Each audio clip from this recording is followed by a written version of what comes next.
আপনারা সঠিক তদন্ত করুন। আমি কখনোই দেশের আইনের প্রতি অবাধ্য না, আমি শ্রদ্ধাশীল।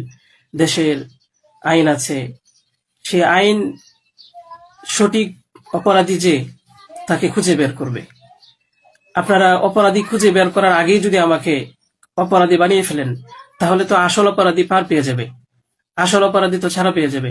আপনাদের কাছে আমি অনুরোধ করে বলি, আপনারা আসল অপরাধীকে খুঁজে বের করুন। টেস্ট করা হোক যে আসলেই এ বাচ্চা বাবাকে। আপনারা আমাকে টেক দিচ্ছেন, বিভিন্ন পত্রিকায় টেলিভিশনে বলা হচ্ছে। আমি আপনাদের কাছে শুধু এই কথাগুলোই বলবো যে আল্লাহ তাআলার বিচারের উপরে যদি শ্রদ্ধাশীল থাকেন, এই বিশ্বাস করেন, তাহলে আমাকে নিয়ে আর এরকম কাজ করবেন না। আপনারা সঠিক তদন্ত করে সঠিক অপরাধীকে খুঁজে বের করুন। আমি আপনাদের সামনে আর কথা বলতে পারতেছি না। আপনারা সবাই ভালো থাকবেন, ইনশাল্লাহ পরবর্তীতে আরো কথা হবে ইনশাল্লাহ। আসসালামু আলাইকুম ওয়া রাহমাতুল্লাহ। দৈনিক বার্তা, দেশ ও মানবতার কথা বলে।